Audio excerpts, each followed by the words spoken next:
ನೋಡಿ, ನೀವು ನನ್ನ ಸ್ವಾರ್ಥಿ ಅಂದುಕೊಂಡ್ರೂ ಪರವಾಗಿಲ್ಲ.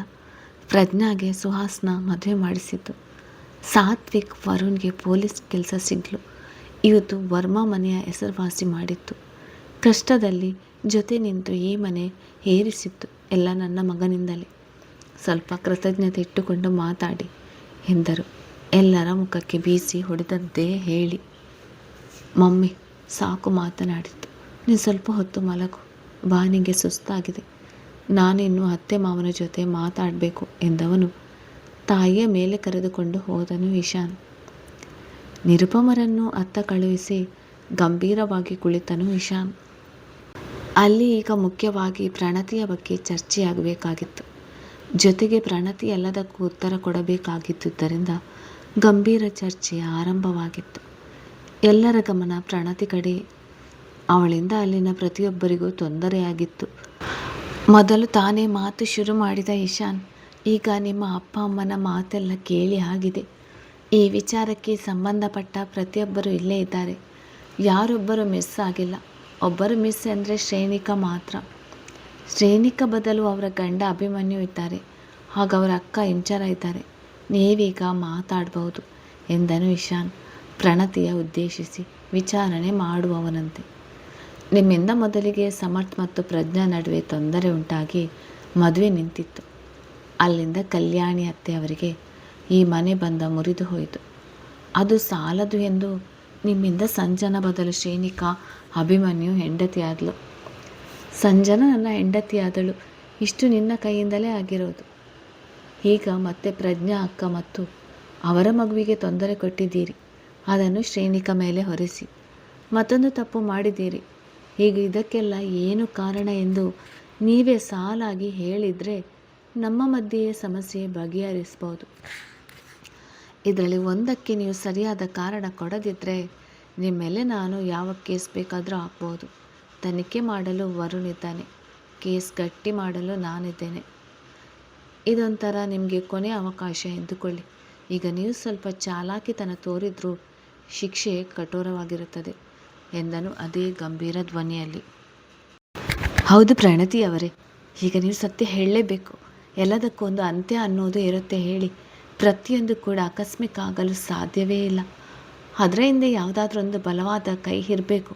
ಆ ಕೈ ನಿಮ್ಮದೇ ಎಂದು ನಮಗೆ ಗೊತ್ತಾಗಿದೆ. ಈಗ ನೀವಾಗಿ ನೀವು ಹೇಳಿದರೆ ಉತ್ತಮ. ಹೇಳಿ ಎಂದನು ವರುಣ್. ತಾನು ಕುತೂಹಲದಿಂದ ಅವಳು ಬಾಯಿ ಬಿಚ್ಚಲಿಲ್ಲ. ಸುಮ್ಮನೆ ಗಂಡನ ಕಡೆ ನೋಡುತ್ತಿದ್ದಳು. ಹೇಳೆ, ಇನ್ನೂ ಯಾಕೆ ಮುಖಾಮುಖಿ ನೋಡ್ತಿದ್ಯಾ? ತಪ್ಪು ಮಾಡುವಾಗ ಇಲ್ಲದಿರುವ ಹಿಂಜರಿಕೆ ತಪ್ಪನ್ನು ಒಪ್ಪಿಕೊಳ್ಳುವಾಗ ಆಯಿತು. ನಿನ್ನ ಗಂಡನ ಮುಖ ನೋಡಿ ಆದರೂ ಸತ್ಯ ಹೇಳು. ನಿನ್ನ ಕಟ್ಕೊಂಡ ತಪ್ಪಿಗೆ ಆ ಹುಡುಗ ಇನ್ನು ಎಷ್ಟು ನೋವು ಅನುಭವಿಸಬೇಕು? ನಿನ್ನ ತಂಗಿ ಮುಖ ನೋಡಿ ಆದರೂ ಹೇಳು. ನಿನ್ನಿಂದ ಅವಳ ಜೀವನವನ್ನು ಹಾಳು ಮಾಡಬೇಡ ಎಂದರು ಶೋಭಾ ಮಗಳ ಮೌನ ಸಹಿಸದೆ. ಹೇಳ್ತೀನಿ. ನಾನು ಮತ್ತು ಸಮರ್ಥ್ ಒಬ್ಬರನ್ನೊಬ್ಬರು ಪ್ರೀತಿಸ್ತಿದ್ದೆವು. ಮೊದಲು ನನಗೆ ಸಮರ್ಥ್ ಮೇಲೆ ಬರೀ ಆಕರ್ಷಣೆ ಇದ್ದರು. ಬರುತ್ತಾ ನಾನು ನಿಜವಾಗ್ಲೂ ಸಮರ್ಥ್ನ ಪ್ರೀತಿಸ್ತಿದ್ದೆ. ಸಮರ್ಥ್ ಸ್ವಭಾವತಃ ಒಳ್ಳೆಯ ವ್ಯಕ್ತಿ. ಆದರೆ ಒಂದಿನ ಸಮರ್ಥ್ ಬಂದು ಪ್ರಜ್ಞಾ ಜೊತೆ ಮದುವೆ ಆಗುವೆ, ಮನೆಯವರ ಆಸೆ ಮೀರಲು ಸಾಧ್ಯವಿಲ್ಲ ಎಂದು ಹೇಳಿದರು. ನನಗೆ ಕೋಪ ಬಂತು. ದೊಡ್ಡ ಮನೆತನದವರ ವಿರುದ್ಧ ನಿಲ್ಲಲು ಆಗದೆ ಸುಮ್ಮನಾಗಿದ್ದೆ. ಆದರೆ ಸಮರ್ಥ್ ಮದುವೆ ದಿನ ಬೆಳಿಗ್ಗೆ ಸಮರ್ಥ್ ಚಿಕ್ಕಮ್ಮ ಭಾನುಮತಿಯವರು ಫೋನ್ ಮಾಡಿ ಈಗಿನಿಂದ ಈಗಲೇ ಮಂಟಪಕ್ಕೆ ಬರುವಂತೆ ಹೇಳಿದರು. ನನಗೆ ಗೊಂದಲ ಆದರೂ ಏನೋ ವಿಚಾರ ಇರ್ಬೋದು ಎಂದು ಬಂದೆ. ಆದರೆ ನಾನು ಬರುವಷ್ಟರಲ್ಲಿ ನನ್ನ ಮತ್ತು ಸಮರ್ಥ್ನ ಫೋಟೋ ಟಿವಿಯಲ್ಲಿ ಡಿಸ್ಪ್ಲೇ ಆಗ್ತಿತ್ತು. ಆಗ ಭಾನುಮತಿಯವರು ನನಗೆ ಸತ್ಯ ಹೇಳುವಂತೆ ಎಚ್ಚರಿಕೆ ಕೊಟ್ಟರು. ನಾನು ಹೆದರಿ ಇರುವ ಸತ್ಯವನ್ನು ಹೇಳಿದೆ. ಆಮೇಲೆ ಈ ವಿಚಾರ ನನ್ನ ತಂದೆಗೆ ಗೊತ್ತಾಗಿ ಅತ್ತೆ ಮಾವ ಜೊತೆ ಮಾತಾಡಿ ನನ್ನ ಸಮರ್ಥ್ ಮದುವೆ ಮಾಡಿದರು. ಆದರೆ ಸಮರ್ಥ್ಗೆ ಪಶ್ಚಾತ್ತಾಪ ಇತ್ತು. ಅದಕ್ಕೆ ಅವರು ಮನೆಯನ್ನು ತ್ಯಜಿಸಿ ನನ್ನ ಕರೆದುಕೊಂಡು ಬೇರೆ ಕಡೆ ಹೋದರು. ಅಲ್ಲೇ ಕೆಲಸಕ್ಕೆ ಸೇರಿ ನನ್ನ ನೋಡಿಕೊಳ್ಳುತ್ತಿದ್ದರು. ಆಮೇಲೆ ನಾವು ಮೈಸೂರಿಗೆ ಬಂದೆವು. ನನಗಾಗ 3 ತಿಂಗಳು. ಸಮರ್ಥ್ಗೆ ನಾನು ಬಸುರಿ ಅಂತ ವಿಶೇಷ ಕಾಳಜಿ ಇತ್ತು. ಚೆನ್ನಾಗಿ ನೋಡಿಕೊಂಡಿದ್ದರು ಕೂಡ. ಆದರೆ ನಾನೇ ಸರಿಯಾಗಿ ಗಮನ ನೀಡದೆ ಮಗು ಅಬೋಷನ್ ಆಯಿತು. ಅದು ನನ್ನ ತಾಯಿಗೆ ಗೊತ್ತಾಗಿ ನಮ್ಮನ್ನು ಅವರ ಮನೆಗೆ ಕರೆದುಕೊಂಡು ಹೋದರು ಎಂದಳು ಮಾತು ನಿಲ್ಲಿಸಿ. ಆಮೇಲೆ ಎಂದನು ಇಶಾನ್. ನಾನು ಅಲ್ಲಿಗೆ ಹೋದಾಗ ಸಂಜನ ಮದುವೆ ಫಿಕ್ಸ್ ಆಗಿದೆ ಎಂದು ನಮಗೆ ಗೊತ್ತಾಗಿತ್ತು. ಅದು ಅಭಿಮನ್ಯು ಜೊತೆ ಎಂದು ನನ್ನ ತಂದೆ ನನಗೆ ತಿಳಿಸಿರಲಿಲ್ಲ. ಒಂದಿನ ಸಂಜನ ಅವಳಿಗೆ ಈ ಮದುವೆ ಇಷ್ಟ ಇಲ್ಲ, ಅವಳು ಇಷ್ಟಪಡುತ್ತಿರುವುದು ಇಶಾನ್ ಎಂದು ಹೇಳಿದ್ಲು. ಇಶಾನ್ ಕೂಡ ಅಭಿಮನ್ಯು ಮದುವೆ ಆಗು ಎಂದು ಹೇಳಿದಾನಂತೆ. ನನಗೆ ಆಗಲೇ ಸಂಜನೆಗೆ ನೋಡಿರುವ ಹುಡುಗ ಅಭಿಮನ್ಯು ಎಂದು ತಿಳಿದಿತ್ತು. ನನಗೆ ಸಂಜನಲ್ಲ ಅಭಿಮನ್ಯು ಮದುವೆ ಆಗೋದು ಸ್ವಲ್ಪವೂ ಇಷ್ಟ ಇರಲಿಲ್ಲ. ಅದಕ್ಕೆ ಅವಳಿಗೆ ಸಹಾಯ ಮಾಡುವುದಾಗಿ ಭರವಸೆ ನೀಡಿ ಸುಮ್ಮನಾಗಿದ್ದೆ. ಹಾಗಾದರೆ ಮದುವೆ ಮಂಟಪದಲ್ಲಿ ನೀವಿಬ್ಬರು ಎಲ್ಲಿ ಹೋಗಿದ್ರಿ? ಸಂಜನ ಬರದೇ ಇರಲು ನೀನೇ ಕಾರಣನಾ ಎಂದನು ವರನ್. ಸಂಜನ ಪ್ರಣತಿ ಕುತಂತ್ರ ಖಾತ್ರಿಯಾಗಿತ್ತು. ಹೌದು, ಸಂಜನ ಕೆಟ್ಟವಳಲ್ಲ, ನಾನು ಹೇಳಿದ್ದು ಮಾಡುವವಳು ಅಷ್ಟೇ. ಆ ಉಪಾಯ ನನ್ನದೇ. ನಮ್ಮ ಪ್ಲ್ಯಾನ್ ಇದ್ದದ್ದು ಮುಹೂರ್ತ ಸಮಯಕ್ಕೆ ಇನ್ನೂ ಇರದಿದ್ದರೆ ಮದುವೆ ನಿಲ್ಲುವುದು. ಅದಾದಮೇಲೆ ಹೇಗಾದರೂ ಮಾಡಿ ಇಶಾನ ಒಪ್ಪಿಸಿ ಸಂಜನ ಜೊತೆ ಮದುವೆ ಮಾಡಿಸುವುದು ಎಂದು. ಆದರೆ ನಾವಿಲ್ಲದೇ ಇದ್ದಾಗ ಅಮ್ಮ ಭಯದಲ್ಲಿ ಶ್ರೇಣಿಕಳನ್ನು ಅಭಿಮನ್ಯುವಿಗೆ ಮದುವೆ ಮಾಡಿಸಿಬಿಟ್ರು. ಅದರಿಂದ ನಮಗೂ ಒಳ್ಳೆಯದೇ ಆಯಿತು. ನಾವು ನಿಜ ಹೇಳಿದರೆ ತಪ್ಪು ನಮ್ಮ ಮೇಲೆ ಬರುವುದೆಂದು ಶ್ರೇಣಿಕಾ ಮೇಲೆ ದೂರು ಹೊರಿಸಿ ನಾವು ಬಚಾವಾದೆವು. ಅದನ್ನೇ ನಂಬಿ ನಿರುಪಮಾ ಆಂಟಿ ಸಂಜನ ಮದುವೆ ಇಶಾನ್ ಜೊತೆ ಮಾಡಿದರು.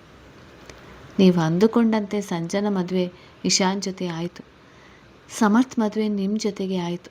ಆದರೂ ಕೂಡ ಯಾಕೆ ಪ್ರಜ್ಞಾ ಮತ್ತು ಅಭಿಮನ್ಯುವನ್ನು ಟಾರ್ಗೆಟ್ ಮಾಡಿತು ಎಂದು ಇಶಾನ್ ಲಾಯರ್ ತಲೆ ಉಪಯೋಗಿಸಿ ಮಾತನಾಡುತ್ತಿದ್ದ. ನಾನು ಸಮರ್ಥ್ನ ಮದುವೆ ಆಗಿದ್ದರೂ ಒಂದು ದಿನ ಕೂಡ ನೆಮ್ಮದಿಯಾಗಿ ಇರಲಿಲ್ಲ. ಸಮರ್ಥ್ ಯಾವಾಗಲೂ ತನ್ನಿಂದ ಪ್ರಜ್ಞಾ ಜೀವನ ಹಾಳಾಯಿತು, ತನ್ನ ತಾಯಿಯಿಂದ ತವರು ಮನೆ ಬಂದ ದೂರ ಆಯಿತು ಎಂದು ಕೊರಗುತ್ತಲೇ ಇದ್ದರು. ಮಾವ ಆಸ್ತಿ ಕೊಡಲು ಬಂದರು, ಇವರು ಅದನ್ನು ತೆಗೆದುಕೊಳ್ಳಲಿಲ್ಲ. ಅಷ್ಟು ಆಸ್ತಿವಂತರಾದರೂ ಯಾವುದೇ ಒಂದು ಕೊಂಪೆಯಲ್ಲಿ ಬಾಡಿಗೆ ಮನೆಯಲ್ಲಿ ಇರಬೇಕಾಯಿತು. ಓನರ್ ಆಗಬೇಕಾದವರು ಒಂದು ಕಂಪನಿಯಲ್ಲಿ ಸಾಮಾನ್ಯ ಉದ್ಯೋಗಿಯಾಗಿ ಕೆಲಸ ಮಾಡುವುದು ನೋಡಿ ನನಗೆ ಹಿಂಸೆ ಆಗ್ತಿತ್ತು. ಇದಕ್ಕೆಲ್ಲ ಅಭಿಮನ್ಯು ಪ್ರಜ್ಞಾಳೆ ಕಾರಣ ಎಂದು ನನಗೆ ಅನಿಸ್ತಿತ್ತು.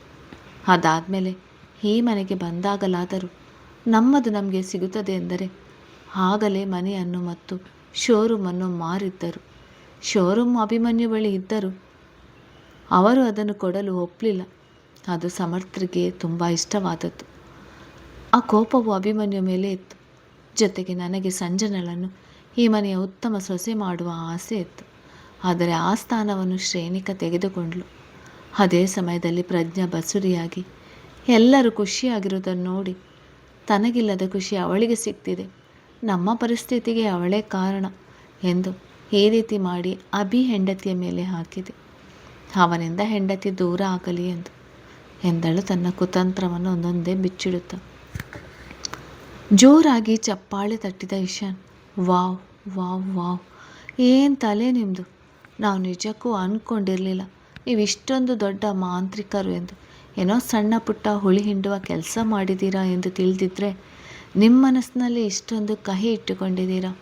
ಅದು ಸಾಲದು ಅಂತ ನಿಮ್ಮ ಜೊತೆಗೆ ಸಂಜನಳನ್ನು ಸೇರಿಸಿಕೊಂಡು ಅಕ್ಕ ತಂಗಿ ಒಟ್ಟಿಗೆ ಮನೆ ಹಾಳು ಮಾಡುವ ಕೆಲಸಕ್ಕೆ ಸೇರಿದ್ದೀರಾ ಅಂದಾಗಾಯಿತು. ಮೆಚ್ಚಲೇಬೇಕು ನಿಮ್ಮನ್ನು ಎಂದನು ವ್ಯಂಗ್ಯವಾಗಿ. ಉಳಿದವರಿಗೂ ಪ್ರಣತಿ ಇಷ್ಟು ಅಪಾಯಕಾರಿ ಎಂದು ತಿಳಿದಿರಲಿಲ್ಲ. ಮುಂದೆ ಬಂದ ಪ್ರಜ್ಞಾ, ಅಲ್ಲ ಪ್ರಣತಿ, ನೀನು ದಡ್ಡಿಯ ಬುದ್ಧಿವಂತೆಯ ಎಂದು ನನಗೆ ತಿಳಿಯುತ್ತಿಲ್ಲ. ಭಾನುಮತಿ ಅತ್ತೆ ಕರೆದರೂ ನೀನು ಬಂದೇ ಸತ್ಯ ಹೇಳಿದೆ. ಅದೆಲ್ಲಕ್ಕಿಂತ ಮೊದಲು ನೀನೇ ನನ್ನ ಬಳಿ ಬಂದು ನಿನ್ನ ಸಮರ್ಥ್ ಬಗ್ಗೆ ಹೇಳಿದರೆ ನಾನೇ ಮದುವೆ ನಿಲ್ಲಿಸ್ತಿದ್ದೆ.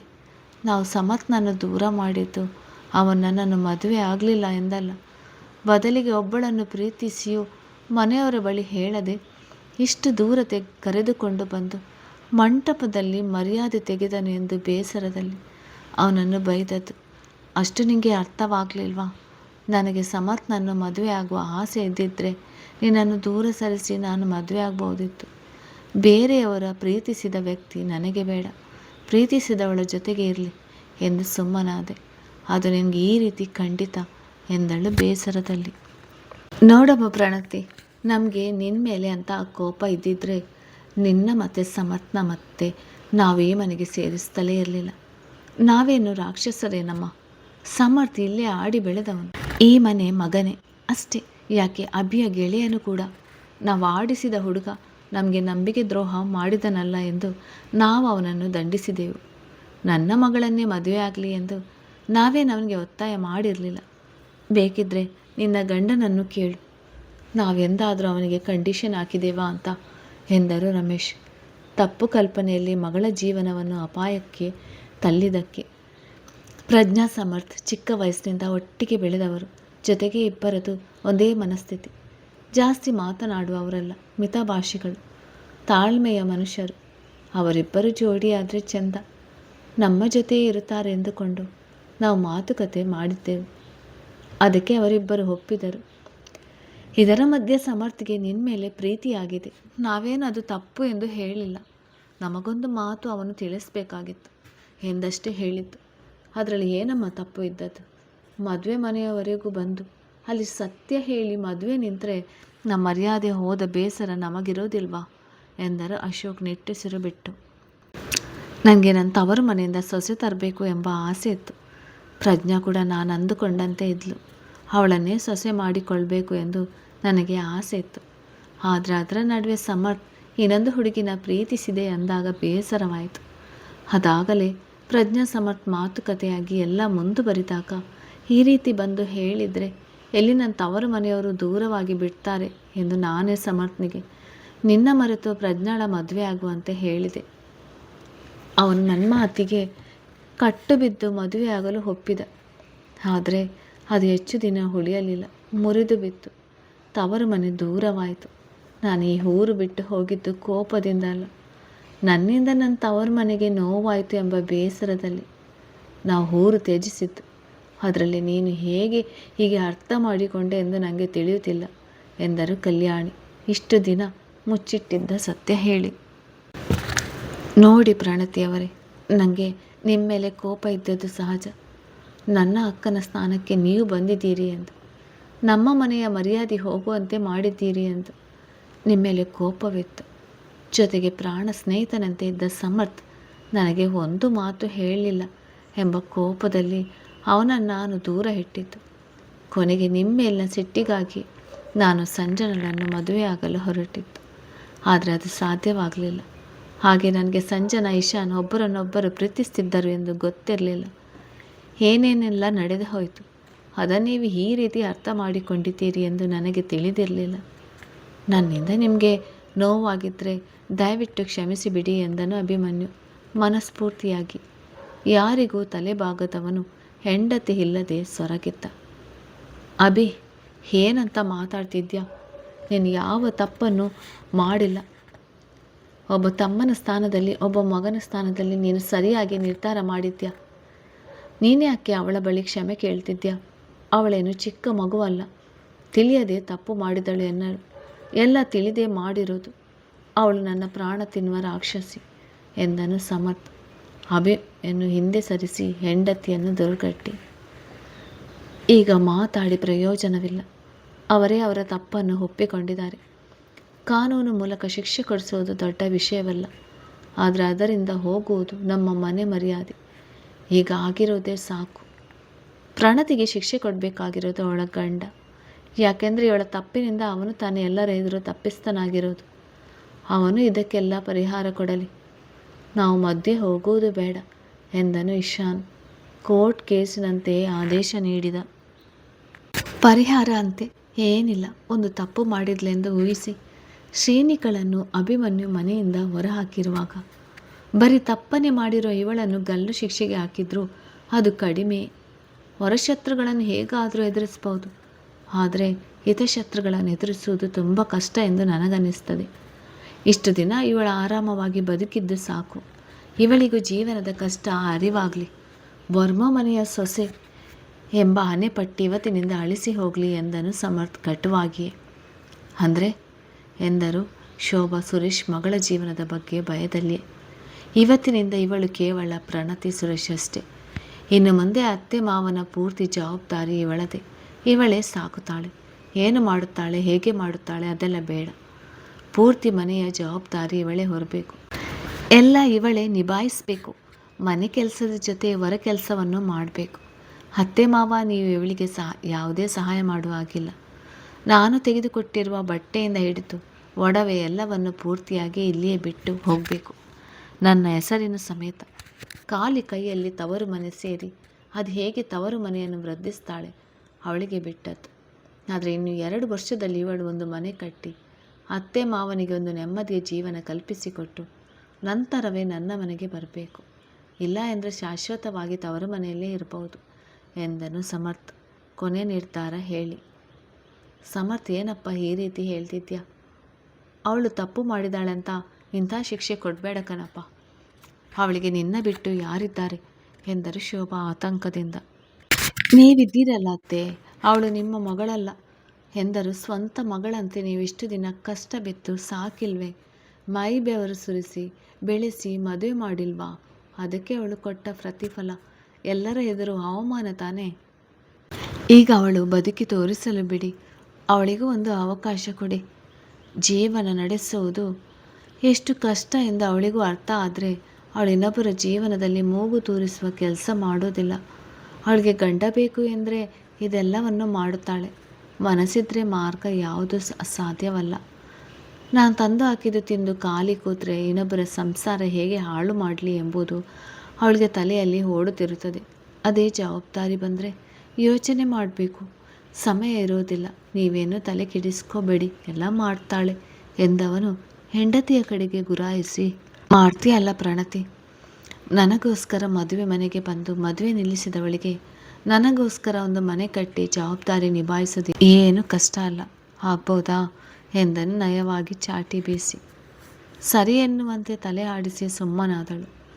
ಅದನ್ನು ಬಿಟ್ಟು ಬೇರೆ ದಾರಿ ತಾನೇ ಯಾವುದಿದೆ ಅವಳಿಗೆ? ವಿಧಿ ಇಲ್ಲದೆ ಒಪ್ಪಿಕೊಂಡಳು ಗಂಡನಿಗಾಗಿ. ಸರಿಯಾಗಿದ್ದರೆ ಅತ್ತೆ ಮಾವ, ಇವತ್ತೊಂದಿನ ನೀವು ಇಲ್ಲೇ ಇದ್ದು ನಾಳೆ ಹೋಗುವಾಗ ನಿಮ್ಮ ಮಗಳನ್ನು ಜೊತೆಗೆ ಕರೆದುಕೊಂಡು ಹೋಗಿ. ಇದನ್ನು ಶಿಕ್ಷೆ ಅಂತ ತಿಳಿದುಕೊಳ್ಳುವುದಕ್ಕಿಂತ ಅವಳು ಮಾಡಿದ ತಪ್ಪಿಗೆ ಪ್ರಾಯಶ್ಚಿತ್ತ ಅಂತ ತಿಳಿದುಕೊಳ್ಳಿ. ನನ್ನಿಂದ ಇಷ್ಟೇ ಆಗುವುದು. ನನಗೆ ಹೆಂಡತಿಯ ಹೊಡೆದು ಬಡಿದು ಹಿಂಸೆ ಮಾಡಲು ಬರುವುದಿಲ್ಲ ಎಂದನು ನಿಟ್ಟುಸಿರು ಬಿಟ್ಟು. ಸಮರ್ಥ್ ಹೇಳಿದ್ದು ಸರಿಯಾಗಿದೆ. ಈ ವಿಚಾರದಲ್ಲಿ ನಾವ್ಯಾರೂ ತಲೆ ಹಾಕುವುದಿಲ್ಲ. ಅವನ ಹೆಂಡತಿ, ಅವನ ಇಷ್ಟ, ಇದರಲ್ಲಿ ಅವನ ಮಾತೆ ಕೊನೆ. ಅದಕ್ಕೆ ನನ್ನ ಒಪ್ಪಿಗೆ ಇದೆ ಎಂದರು ಕಲ್ಯಾಣಿ ಮಗನ ಪರವಹಿಸಿ. ಏನು ಬಾನು, ನೀನು ನನ್ನ ತಂಗಿ ಎಂದು ಪ್ರೀತಿ ಕೊಟ್ಟರೆ ನನ್ನ ಮಗನ ಜೀವನವನ್ನೇ ಹಾಳು ಮಾಡಲು ನೋಡಿದೆ ಅಲ್ವೇ? ನೀನು ಮೆಚ್ಚಲೇಬೇಕು. ನಿನ್ನನ್ನು ನಾನು ಏನೋ ಅಂದ್ಕೊಂಡಿದ್ದೆ. ಅಲ್ಲಿ ನಮ್ಮ ಮಧ್ಯೆ ಇವರ ಬಗ್ಗೆ ಚಾಡಿ ಹೇಳಿ ಇಲ್ಲಿ ನಮ್ಮ ಬಗ್ಗೆ ಹುಳಿ ಹಿಂಡಿ ಒಳ್ಳೆಯ ಆಟವನ್ನೇ ಆಡಿರುವೆ ನೀನು. ಇವತ್ತೇ ಕೊನೆ. ಇನ್ನೆಂದು ಅಕ್ಕ ಎಂದು ನನ್ನ ಬಳಿ ಬರಬೇಡ, ಸಾಕು ನೀನು ಮಾಡಿರುವ ಉಪಕಾರ ಎಂದವರು ತಂಗಿಯ ಮೇಲೆ ತೀವ್ರವಾದ ಅಸಮಾಧಾನ ಹೊಂದಿದ್ದರು. ವರ್ಮ ಮನೆಯವರಿಗೆ ಅದು ಅಭ್ಯಾಸವಾಗಿದ್ದರಿಂದ ಸುಮ್ಮನಾದರು. ಹಲೋ ಮೇಡಮ್, ಏನು ಹಾಗೆ ನೋಡ್ತಾ ಇದ್ದೀರಾ? ನಿನ್ನನ್ನು ಹಾಗೆ ಕಳಿಸ್ತೀನಿ ಅಂತಲ್ಲ? ಖಂಡಿತ ಇಲ್ಲ. ಸಮರ್ಥ್ ಹೇಳಿಲ್ವಾ ಅವನಿಗೆ ಹೊಡೆದು ಬಡಿದು ಹಿಂಸೆ ಮಾಡಲು ಬರುವುದಿಲ್ಲ ಎಂದು? ಅದಕ್ಕೆ ನಿನ್ನ ಅಕ್ಕನಿಗೆ ಆ ರೀತಿ ಶಿಕ್ಷೆ ಕೊಟ್ಟ. ಆದರೆ ನನಗೆ ಹೊಡೆದು ಬಡಿದು ಹಿಂಸೆ ಮಾಡಲು ಚೆನ್ನಾಗಿ ಬರ್ತದೆ ಎಂದು ನಿನಗೂ ಗೊತ್ತಿದೆ. ಮತ್ತ್ಯಾಕೆ ನಾನು ಯಾಕೆ ಅಲ್ಲಿ ನಿಮ್ಮ ಅಪ್ಪನ ಮನೆಯಲ್ಲಿ ಬಿಟ್ಟು ಊಟ ಮಾಡ್ಕೊಂಡು ಆರಾಮಾಗಿ ಇರು ಅಂತ ಕಳಿಸ್ಲಿ? ಅಲ್ಲಿ ಮಾಡೋದು ಇಲ್ಲೇ ಮಾಡು. ನಿಮ್ಮ ಅಕ್ಕ ತಂಗಿಯ ಹೊಟ್ಟಿಗೆ ಬಿಟ್ಟ ಎಷ್ಟು ಕಂಟಕ ಜಾಸ್ತಿ ಅಲ್ವಾ ಎಂದು ಹೆಂಡತಿಗೆ ಎಚ್ಚರಿಕೆ ಕೊಟ್ಟು ಗಂಡನ ನೋಟಕ್ಕೆ ಬೆವರಿದವಳು, ಇಲ್ಲ ರೀ, ನಾನು ಇನ್ಮೇಲೆ ನಿಮ್ಮ ಮಾತು ಮೀರಿ ಏನು ಮಾಡೋಲ್ಲ. ಇದೊಂದು ಸಲ ಕ್ಷಮಿಸಿಬಿಡಿ. ನನಗೀಗ ಎಲ್ಲ ಅರ್ಥ ಆಗಿದೆ. ದುಡುಕಿ ತಪ್ಪು ಮಾಡಿಬಿಟ್ಟೆ. ಇನ್ಮೇಲೆ ನೀವು ಹೇಳಿದ್ದೆ ಕೇಳ್ತೀನಿ ಎಂದಳು. ಈಗಾಗಲೇ ಗಂಡನ ಕೈ ರುಚಿ ನೋಡಿದ್ದರಿಂದ ಕೇಳಲೇಬೇಕು. ಯಾಕೆಂದರೆ ನಿಮ್ಮಕ್ಕ ಆಲ್ರೆಡಿ ಸಿಕ್ಕಾಕೊಂಡು ಆಗಿದೆಯಲ್ಲ. ಇನ್ಯಾರು ನಿಮಗೆ ಪ್ಲ್ಯಾನ್ ಹೇಳಿಕೊಡೋದು? ನಾನು ಹೇಳಿದಂತೆ ಕೇಳಲೇಬೇಕು. ಕೇಳಲಿಲ್ಲ ಎಂದರೆ ಹೇಗೆ ಕೇಳಿಸೋದು ಎಂದು ನನಗೆ ಚೆನ್ನಾಗಿ ಗೊತ್ತಿದೆ. ನಿಜ ತಾನೇ ಎಂದನು ಉಬ್ಬೇರಿಸಿ. ತಲೆ ಆಡಿಸಿದಳು ಕೋಲೆ ಬಸವನಂತೆ. ಒಂದು ಕೆಲಸ ಮಾಡು, ನಿಮ್ಮಿಂದಲೇ ತಾನೇ ಶ್ರೇಣಿಕಾ ಮನೆ ಬಿಟ್ಟು ಹೋಗಿರೋದು. ಹೇಗೋ ಪ್ರಜ್ಞಾ ಅಕ್ಕಂಗೆ ಮಗು ಆಗಿದೆಯಲ್ಲ, ದೊಡ್ಡಮ್ಮ ಜಾಸ್ತಿ ಕೆಲಸ ಮಾಡೋಲ್ಲ. ಮಗು ನೋಡಿಕೊಳ್ಳುವುದರ ಕಡೆ ಗಮನ ಕೊಡ್ತಾರೆ. ಇನ್ಮೇಲೆ ಬೆಳಿಗ್ಗೆ ಬೇಗ ಎದ್ದು ತಿಂಡಿ ಮಾಡುವುದರಿಂದ ಹಿಡಿದು ಪ್ರತಿಯೊಂದು ಕೆಲಸ ನೀನೇ ಮಾಡಬೇಕು. ನೀನು ಕಾಲೇಜ್ಗೆ ಹೋದ್ಮೇಲೆ ಸಂಜೆವರೆಗೂ ಅತ್ತಿಗೆ ಮಾಡ್ತಾರೆ. ಮತ್ತು ಸಂಜೆ ಕಾಲೇಜ್ನಿಂದ ಬಂದು ನೀನೇ ರಾತ್ರಿ ಅಡುಗೆ ಮಾಡಿ ಬಡಿಸಬೇಕು. ನಾಳೆಯಿಂದ ನನ್ನ ರೂಮ್ ಮತ್ತು ಅಬೀರ್ ಬ್ರೋ ರೂಮ್ ನೀನೇ ಕ್ಲೀನ್ ಮಾಡಿ ಜೋಡಿಸಬೇಕು.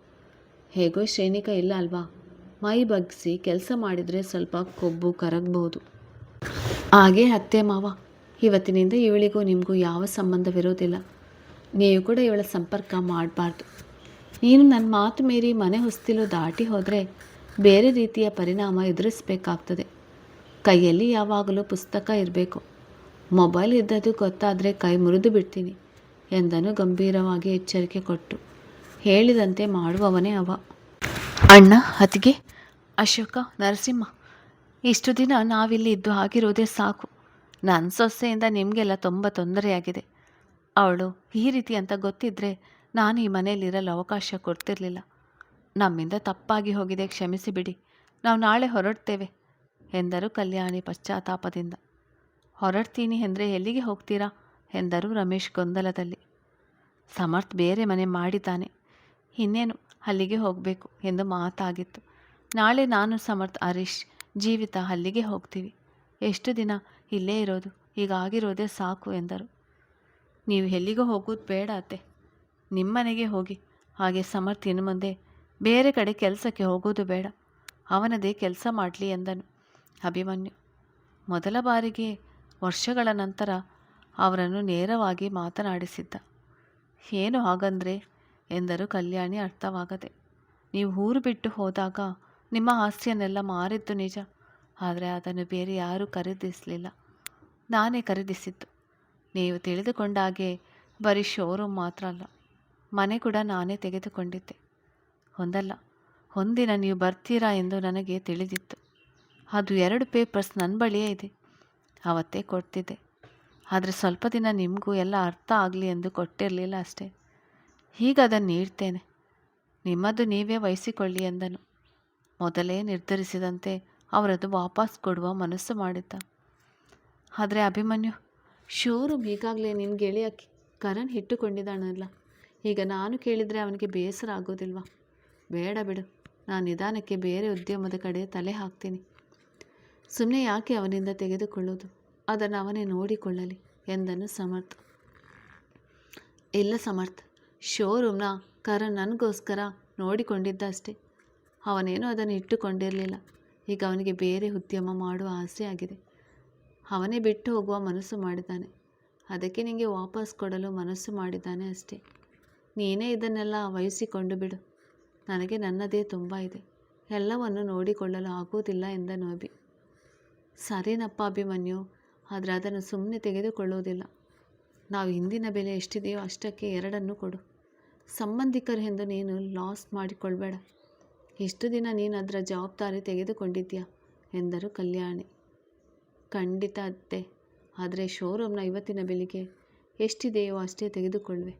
ಆದರೆ ಮನೆ ಮಾತ್ರ ನಾನು ಎಷ್ಟಕ್ಕೆ ಕೊಂಡುಕೊಂಡಿದ್ದೇನೆ ವಾಪಸ್ ಅಷ್ಟೇ ಕೊಡಿ ಸಾಕು, ಜಾಸ್ತಿ ಬೇಡ ಎಂದನು. ಇಶಾನ್ ಪೇಪರ್ಸ್ ತಂದು ಕೊಟ್ಟನು. ಎಲ್ಲ ರಿಜಿಸ್ಟ್ರೇಷನ್ ಆಗಿದೆ, ಅವತ್ತೇ ಕೊಡೋಣ ಅಂತಿದ್ದೆ. ಅಷ್ಟರಲ್ಲಿ ಇದೆಲ್ಲ ಆಗೋಯ್ತು. ನೀವು ನಾಳೆಯಿಂದಲೇ ಇದರ ಜವಾಬ್ದಾರಿ ತೆಗೆದುಕೊಂಡು ಬಿಡಿ, ಜಾಸ್ತಿ ತಡ ಮಾಡುವುದು ಬೇಡ ಎಂದನು. 2 ಕಡೆ ಪೇಪರ್ ಸಮರ್ಥ್ ಕೈಗೆ ಕೊಟ್ಟು, ಇನ್ನೇನು ಎಲ್ಲ ಆಯ್ತಲ್ಲ, ನಡೀರಿ. ಎಲ್ಲ ಬೆಳಿಗ್ಗೆಯಿಂದ ಒಂದೇ ಸಮನೆ ನಿಂತು ಕಾಲೆಲ್ಲ ನೋಯ್ತಿದೆ, ಸ್ವಲ್ಪ ರೆಸ್ಟ್ ಮಾಡಿ ಎಂದು ಎಲ್ಲರನ್ನೂ ಕರೆದುಕೊಂಡು ಹೋದರು ರಮೇಶ್. ಆಡುವ ಮಾತು 1000 ಇದ್ದರೂ ಸಮಯ ಸಂದರ್ಭ ಬೇರೆ ಬೇರೆ ಆಗಿತ್ತು. ಊಟ ಮುಗಿಸಿ ರೂಮಿಗೆ ಬಂದ ಅಭಿಮನ್ಯುವಿಗೆ ತನ್ನ ತಪ್ಪಿನ ಅರಿವಾಗಿತ್ತು. ತಾನೇ ದುಡುಕಿರುವಾಗ ಯಾರನ್ನೂ ಅಂದು ಏನು ಪ್ರಯೋಜನ ಎನಿಸಿತ್ತು. ಪ್ರಣತಿ ತಪ್ಪು ಮಾಡಿದ್ದಳು ಎಂದು ಸಮರ್ಥ್ ಹೊಡೆಯಲಿಲ್ಲ, ಮೌನವಾಗಿಯೇ ಕಠಿಣ ಶಿಕ್ಷೆ ವಿಧಿಸಿದ. ತನಗಿಂತ ಚಿಕ್ಕ ವೈಶಾನ್ ಅಂದು ಇಷ್ಟೊಂದು ಹೆಂಡತಿಯ ಹೊಡೆದವ ಕೂಡ ಇಂದು ಇನ್ನೊಬ್ಬರ ಮುಂದೆ ಹೆಂಡತಿಯನ್ನು ಜಾಸ್ತಿ ನಿಂದಿಸದೆ ಅವನ ವೈಯಕ್ತಿಕವಾಗಿ ಇಟ್ಟುಕೊಂಡ. ಆದರೆ ತಾನು ಏನು ಮಾಡಿದೆ? ಎಲ್ಲರ ಎದುರು ಹೆಂಡತಿಯನ್ನು ಕೇವಲವಾಗಿ ನೋಡಿ ಅವಮಾನ ಮಾಡಿ ನೋಯಿಸಿದೆ. ನಿಜಕ್ಕೂ ನಾನು ಒಳ್ಳೆಯ ಗಂಡ ಆಗಲು ಸಾಧ್ಯವಿಲ್ಲ, ಮನದಲ್ಲೇ ಮರುಗುತ್ತಿದ್ದರು ಅಭಿಮನ್ಯು. ನಡೆದ ವಿದ್ಯಮಾನಗಳಿಂದ ಮಗನಿಗೆ ನೋವಾಗಿದೆ ಎಂದು ಅರಿತ ನಿರುಪಮ ಅಂದು ಮಗನ ಬಳಿಗೆ ಬಂದಿದ್ದರು. ಮಲಗಲು ಎಷ್ಟಾಗಲಿ ಎತ್ತ ಕರಳು. ಅಮ್ಮ, ನೀವು ಮಲಗಲಿಲ್ವಾ? ಆಗಲೇ ಸಮಯವಾಗಿದೆ, ಹೋಗಿ ಮಾತ್ರೆ ತಗೊಂಡು ಮಲಗಿ, ಜಾಸ್ತಿ ಓಡಾಡಬೇಡಿ ಎಂದನು ಕಾಳಜಿಯಿಂದ. ಮನದನ್ನು ಮರೆಮಾಚಿ, ನಂದಾಗಿರಲಿ ಅಭಿ, ನಿಂದೇನು ಹೇಳು, ಈಗೇನು ತೀರ್ಮಾನ ಮಾಡಿರುವೆ? ಹೀಗೆ ಒಬ್ಬೊಬ್ಬನೇ ಕೊರಗುತ್ತಾ ಇರ್ತೀಯ? ಅಥವಾ ಹೋಗಿ ಹೆಂಡತಿಯನ್ನು ಕರೆತರ್ತೀಯ? ನೀನು ಯಾವ ತೀರ್ಮಾನ ತೆಗೆದುಕೊಂಡ್ರೂ ನನ್ನ ಬೆಂಬಲವಿದೆ. ನೋಡಿದೆಯಲ್ಲ, ಕಲ್ಯಾಣಿ ಹತ್ತಿಗೆ ಸಂಸಾರಕ್ಕೆ ತಲೆ ಹಾಕಲಿಲ್ವಲ್ಲ, ಆ ರೀತಿ ನಾನು ಇದ್ದು ಬಿಡ್ತೇನೆ ಎಂದರು ಹಾಸಿಗೆ ಮೇಲೆ ಕೂರುತ್ತಾ. ಅವರ ಪಕ್ಕ ಕುಳಿತು ತಾಯಿಯ ಮಡಿಲಿನಲ್ಲಿ ತಲೆಹಿಟ್ಟು, ಇಲ್ಲಮ್ಮ, ನನ್ನಿಂದ ದೊಡ್ಡ ತಪ್ಪಾಗಿದೆ, ನಾನೇ ದುಡುಕಿ ಬಿಟ್ಟೆನು. ಒಂದು ಮಾತು ಶ್ರೇಣಿಗಳನ್ನು ವಿಚಾರಿಸಬೇಕಾಗಿತ್ತು ಅಥವಾ ಸಮಯ ಕೊಡಬೇಕಾಗಿತ್ತು. ಅಕ್ಕನಿಗೆ ಹೀಗಾಯ್ತಲ್ಲ ಎಂದು ನನಗೆ ತಲೆಯೇ ಓಡಲಿಲ್ಲ. ಜೊತೆಗೆ ದೊಡ್ಡಮ್ಮ ಬೇರೆ ಬಿದ್ದು ಬಿಟ್ಟರು, ಏನೇನೋ ಆಗಿ ಹೋಯಿತು ಎಂದನು ತನ್ನಂತಾನೇ ಅಳಿದುಕೊಳ್ಳುತ್ತಾ.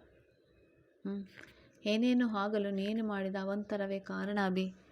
ಪ್ರಜ್ಞಾ ಬಿದ್ದಳೆಂದರೆ ಅವಳು ಹುಷಾರಾಗಿ ಬರುವವರೆಗೂ ಕಾಯಬೇಕಾಗಿತ್ತು ನೀನು. ಅದನ್ನು ಬಿಟ್ಟು ಶ್ರೇಣಿಗಳನ್ನು ಅವಮಾನಿಸುವ ಅಗತ್ಯವಿರಲಿಲ್ಲ. ನೀನೇ ನೋಡಿದ್ದೀಯಲ್ಲ, ನೀನು ಅವಮಾನ ಮಾಡಲು ಬೆಂಬಲ ನೀಡಿದವರು ಇಂದು ನಿನ್ನ ಸಮಾಧಾನ ಮಾಡಲು ಬಂದಿಲ್ಲ. ಅಷ್ಟೇ, ಜೀವನ ಇದು. ನಿನಗೆ ಅರ್ಥವಾಗಲಿ ಇದೊಂದು ಸನ್ನಿವೇಶ ಎಂದು ತಿಳಿದು ಇನ್ನು ಮುಂದಾದರೂ ಇಂಥ ತಪ್ಪು ಮಾಡಬೇಡ ಎಂದರು ಮಗನ ತಲೆ ನೆವರಿಸುತ್ತಾ. ಇಲ್ಲಮ್ಮ, ನನಗೆಲ್ಲ ಅರ್ಥವಾಗಿದೆ. ಎಲ್ಲರೂ ಒಟ್ಟಿಗೆ ಇದ್ದ ಮಾತ್ರಕ್ಕೆ ಎಲ್ಲರೂ ನಮ್ಮವರು ಆಗೋದಿಲ್ಲ. ನಮ್ಮಗಳ ಮಧ್ಯೆ ಹೊಂದಾಣಿಕೆ ಇದೆ ಎಂದರೆ ಅವರು ನಮ್ಮ ಎಲ್ಲದಕ್ಕೂ ಜೊತೆಯಾಗಿ ನಿಲ್ಲುತ್ತಾರೆ ಎಂದು ಅರ್ಥವಲ್ಲ ಎಂದು ನನಗೀಗ ತಿಳಿದಿದೆ. ನಾನೇ ಅತಿಯಾಗಿ ಯೋಚನೆ ಮಾಡಿದೆ. ಚಿಕ್ಕಂದಿನಿಂದ ಒಟ್ಟಿಗೆ ಬೆಳೆದು ಈಗ ಬಿಟ್ಟುಕೊಡಲು ಕಷ್ಟವಾಗ್ತದೆ ಎಂದವನ ಮನ ನೋವಿನಲ್ಲಿ ಒದ್ದಾಡುತ್ತಿದೆ. ಹೌದು ಕಣೋ, ಕಷ್ಟ ಅಂತ ಬಂದಾಗ ಎಲ್ಲರೂ ಸಹಾಯ ಮಾಡ್ತಾರೆ, ನಾನು ಇಲ್ಲ ಅಂತ ಹೇಳೋಲ್ಲ. ಆದರೆ ನಮ್ಮ ಸಂಬಂಧ ಅಂತ ಬಂದಾಗ ಎಲ್ಲರಿಗೂ ಅವರದೇ ಮುಖ್ಯ ಆಗೋದು. ಈಗ ನನಗಾದರೂ ಅಷ್ಟೇ. ಪ್ರಜ್ಞಾ ಮತ್ತು ನೀನು ಅಂತ ಬಂದರೆ ನನ್ನ ಆಯ್ಕೆ ನೀನೇ. ಈಗ ನನ್ನ ಪ್ರಕಾರ ನನ್ನ ಸೊಸೆಯನ್ನು ಅವರು ಅವಮಾನ ಮಾಡಿದ್ದು ತಪ್ಪು ಎಂದಾದರೆ ಅವರ ಪ್ರಕಾರ ಅವರಿಗೆ ಮಗಳ ಪ್ರಾಣವೇ ಮುಖ್ಯವಾಗಿತ್ತು. ಅದೇ ರೀತಿ ಎಲ್ಲರೂ ಮೊದಲು ಅವರದ್ದು ನೋಡಿಕೊಂಡು ಉಳಿದವರದ್ದು ನೋಡುತ್ತಾರೆ. ಆದರೆ ನೀನು ನಿನ್ನದು ಬಿಟ್ಟು ಉಳಿದವರದ್ದು ನೋಡುವುದಕ್ಕೆ ಹೋದೆ. ಹೋಗಲೇ ಬಿಡಮ್ಮ, ಈಗ ನಾನು ಬುದ್ಧಿ ಕಲಿತಿದ್ದೇನೆ. ನನಗೆ ನನ್ನ ಹೆಂಡತಿಯೇ ಮುಖ್ಯ. ಇವರೆಲ್ಲರ ಪ್ರೀತಿಯಲ್ಲಿ ಕಿವುಡನಾಗಿ ತಪ್ಪು ಮಾಡಿಬಿಟ್ಟೆ. ನಾನು ಶ್ರೇಣಿಗಳನ್ನು ನಿಜವಾಗಿಯೂ ಪ್ರೀತಿಸ್ತೇನೆ. ಕೋಪದಲ್ಲಿ ಹೋಗು ಅಂದೆ, ಆದರೆ ಮನಸ್ಸು ಪೂರ್ತಿಯಾಗಿ ಹೇಳಿಲ್ಲ. ಶ್ರೇಣಿಕಾ ಎಲ್ಲಿದ್ದಾಳೆ ಎಂದು ಹೇಳಮ್ಮ, ಕರೆದುಕೊಂಡು ಬರ್ತೇನೆ. ಅವಳಿಲ್ಲದೆ ನನಗೆ ಇರಲಾಗುತ್ತಿಲ್ಲ ಎಂದನು. ಒಂಟಿತನ ಅನುಭವಿಸಿ ಸೋತು ಹೋಗಿದ್ದನು. ಅವಳು ಎಲ್ಲಿರುವಳು ಎಂದು ನನಗೆ ನಿಜವಾಗಿಯೂ ಗೊತ್ತಿಲ್ಲ ಅಭಿ. ನಾನು ಕೇಳಲೂ ಇಲ್ಲ. ಎಲ್ಲೋ ಒಂದು ಕಡೆ ಸುರಕ್ಷಿತವಾಗಿರಲಿ ಬಿಡು ಎಂದು ನಾನು ಸುಮ್ಮನಾದೆ. ಈ ವಿಚಾರದಲ್ಲಿ ನಾನು ನಿಮಗೆ ಸತ್ಯ ತಿಳಿಸಬೇಕಾಗಿತ್ತು. ಎಲ್ಲರ ಎದುರು ಶ್ರೇಣಿಗಳನ್ನು ನಿರಪರಾಧಿ ಮಾಡಬೇಕಾಗಿತ್ತು. ಅದು ಮಾಡಿ ಆಗಿದೆ. ಅವಳನ್ನು ಓಲೈಸುವುದು ನಿನಗೇ ಬಿಟ್ಟಿತ್ತು. ಅದಕ್ಕೆ ನಾನು ಸಹಾಯ ಮಾಡಲಾರೆ ಎಂದರು ಮಗ ಬುದ್ಧಿ ಕಲಿಯಲಿ ಎಂದು. ಸರಿ ಬಿಡು, ನೀನು ಕೂಡ ಸೊಸೆ ಕಡೆ, ನನ್ನ ಕಡೆ ಯಾರೂ ಇಲ್ಲ. ನಾನು ಈಗ ತಪ್ಪು ಮಾಡಿದ್ದೇನೆ ಎಂದು ಎಲ್ಲರೂ ನನ್ನನ್ನು ದೂರ ಇಟ್ಟಿದ್ದೀರಿ ಅಲ್ವಾ. ಸರಿ, ನನ್ನ ಹೆಂಡತಿಯನ್ನು ನಾನೇ ಹುಡುಕಿಕೊಳ್ತೇನೆ ಬಿಡಿ ಎಂದವನ ಕಣ್ಣೀರು ನಿರುಪಮಳ ಮಡಿಲು ತೋಯಿಸ್ತಿತ್ತು. ಹುಡುಕಲೇಬೇಕು. ಅವಳಿಲ್ಲ ಅಂದರೆ ನಿನಗೆ ಅಸ್ತಿತ್ವವೇ ಇಲ್ಲ. ನೀನು ಎಷ್ಟು ಸಂಪಾದನೆ ಮಾಡಿದರೂ ಯಾವುದೇ ನಿರೀಕ್ಷೆ ಇಲ್ಲದೆ ನಿನಗೋಸ್ಕರ ಕಾಯುವ ಜೀವ ಅವಳೊಬ್ಬಳೆ. ಅವಳೇ ಇರದಿದ್ದರೆ ನೀನು ಏನು ಮಾಡಿದ್ದರೂ ವ್ಯರ್ಥ.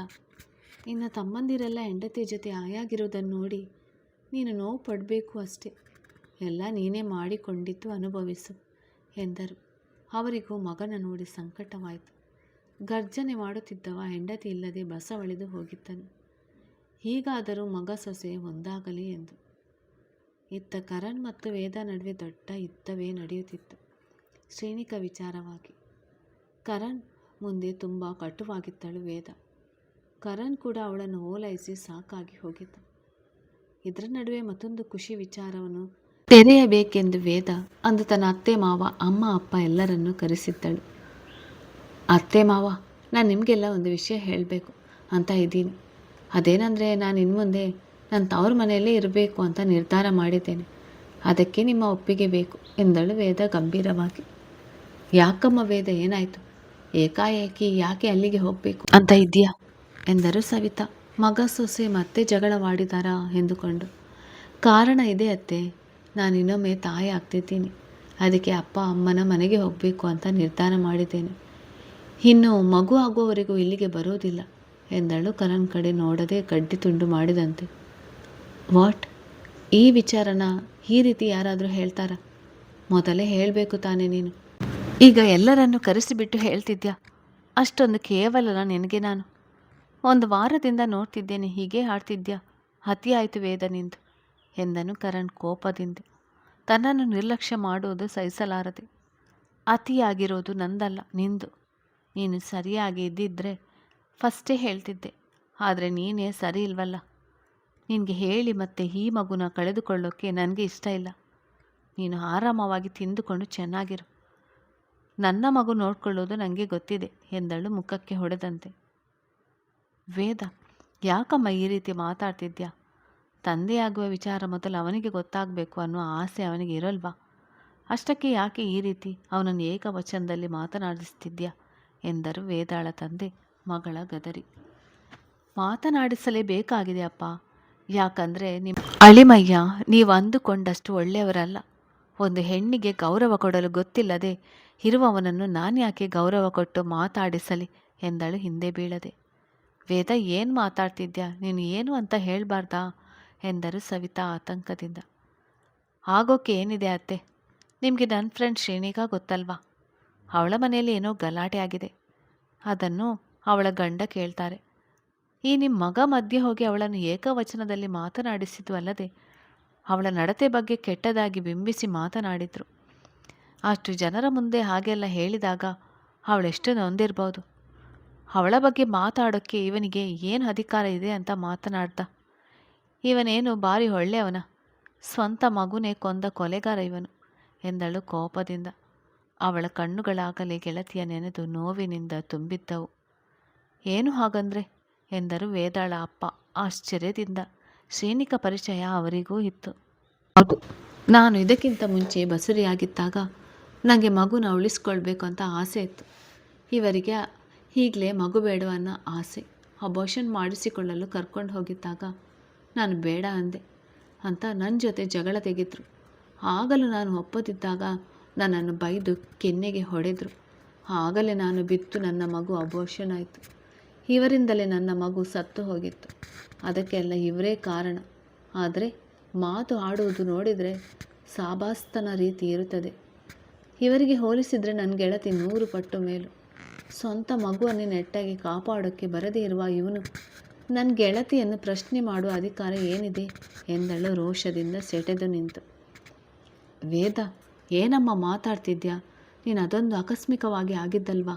ಅದಕ್ಕೆ ಅವನು ಹೇಗೆ ಕಾರಣ ಆಗ್ತಾನೆ ಎಂದರು ಸವಿತಾ. ಕಾರಣ ಇದೆ. ನೀವೇನು ತಿಳ್ಕೊಂಡ್ರಿ? ನಿಮ್ಮ ಮಗ ಭಾರಿ ನನ್ನ ಪ್ರೀತಿಸಿ ಮದುವೆ ಆದರು ಅಂತನಾ? ಖಂಡಿತ ಇಲ್ಲ. ನಿಮ್ಮ ಮಗ ಒಬ್ಬ ಕೆಲಸ ಮಾಡುವ ಯಂತ್ರ. ಇವರಿಗೆ ಕೆಲಸದ ಮೇಲೆ ಇರುವಷ್ಟು ಆಸಕ್ತಿ ನನ್ನ ಮೇಲೆ ಇಲ್ಲ. ಏನೋ ನಿಮ್ಮ ಮಾತಿಗೆ ಒಪ್ಪಿ ಮದುವೆ ಆಗಬೇಕು ಆಗಿದ್ದಾರೆ. ನಾನಿಲ್ಲಿ ಅವರ ಮಾತು ಕೇಳಿಕೊಂಡು ಬಿದ್ದಿರಬೇಕಷ್ಟೆ. ಅದನ್ನು ಬಿಟ್ಟು ಹೆಂಡತಿ ಅಂತ ಯಾವ ಪ್ರೀತಿಯನ್ನು ಅವರು ತೋರಿಸೋದಿಲ್ಲ. ಹೊರಗಡೆ ನೋಡಿ ಹೊಸದಾಗಿ ಮದುವೆ ಆಗಿರುವ ಜೋಡಿಗಳು ಎಷ್ಟು ಖುಷಿಯಿಂದ ಇರ್ತಾರೆ. ಆ ಖುಷಿ ನಮ್ಮಲ್ಲಿ 3-4 ತಿಂಗಳು ಇದ್ದದೇ ಹೆಚ್ಚು. ಅದರ ಮೇಲೆ ಎಲ್ಲವೂ ಯಾಂತ್ರಿಕ ಜೀವನ ಎಂದವಳ ಮುಖದಲ್ಲಿ ನಿರ್ಭಾವುಕತೆ ತುಂಬಿ ಹೋಗಿತ್ತು. ಅಲ್ಲಿ ಯಾವ ನಿರೀಕ್ಷೆ ಇರಲಿಲ್ಲ. ಕಥೆ ಮುಂದುವರಿಯುತ್ತದೆ. ಹಾಗೆ ಕತೆ ಸ್ವಲ್ಪ ಲೇಟ್ ಆದಕ್ಕೆ ಸ್ವಲ್ಪ ಸಾರಿ.